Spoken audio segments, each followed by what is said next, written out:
வயது முதிர்ந்த ஒரு முதியவர் எனக்கு கால் பண்ணியிருந்தாங்க. ஸோ அம்மா அவங்கக்கிட்ட கொஞ்சம் பேசணும்னு சொன்னாங்க. சொல்லுங்க அப்படின்னு சொன்னேன். அவர் சொன்ன விஷயம் என்னன்னா, அவருக்கு ஒரே ஒரு பொண்ணு.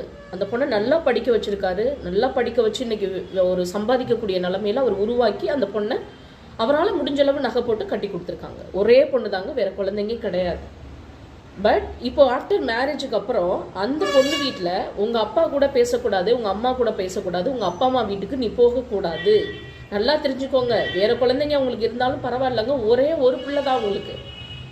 அந்த பிள்ளைய பார்க்க முடியாமல், அந்த பிள்ளைக்கு பிறந்த அவங்க பேரம்பேத்தியை கொஞ்சம் முடியாமல் அவங்க தவிக்கிற தவிப்பு இருக்கே, அந்த ஐயா சொல்லும்போது நான் அதை உணர்ந்தேன்.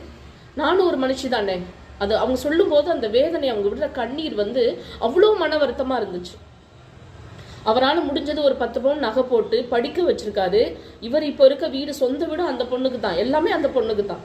ஆனால் அவங்க மாமியார் வீட்டில் உங்கள் அப்பா அம்மா வீட்டுக்கு நீ போகவே கூடாது, இவங்களா ஓகே பரவாயில்ல நம்ம பிள்ளை வீடு தானேன்னு போனால் கூட மதிக்கிறது இல்லை, ஏன் வந்தீங்கிற அளவுக்கு அவ்வளோ கேவலமாக நடத்தியிருக்காங்க.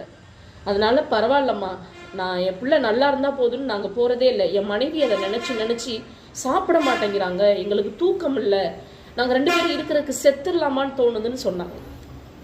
ரொம்ப வேதனையாக இருக்குங்க. ஒன்று சொல்கிறேங்க, அந்த மாதிரி இருக்கக்கூடிய சில பேருக்கு நான் ஒன்று சொல்கிறேன். நீங்களும் குழந்தைங்க வச்சுருப்பீங்க. ஒன்று சொல்கிறேன், அரசன் அன்று கொள்வான், தெய்வம் நின்று கொள்ளுன்னு சொல்லுவாங்க. இப்போல்லாம் பழமொழி ஆப்போசிட்டாக நடக்குது.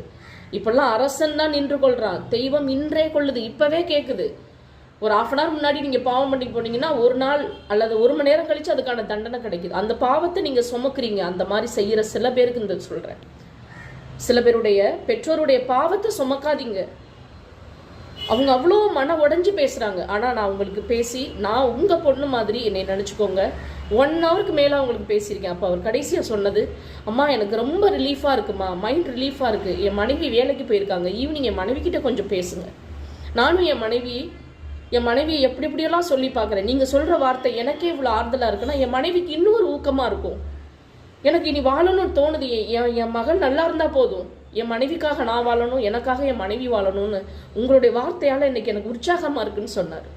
ஸோ அதுதான் எனக்கு கிடைச்ச பிளெஸிங்ஸாக நினைக்கிறேன். ஓகேவா? ஸோ தயவு செஞ்சு பிறருடைய சாபத்தை வாங்காதீங்க. இதுபோல் பெண்களை கொடுமைப்படுத்தாதீங்க. இது மிகப்பெரிய பாவங்க. கண்டிப்பாக அதுக்கான பாவத்தை நீங்கள் சுமப்பீங்க. ஓகேவா? தேங்க்யூ.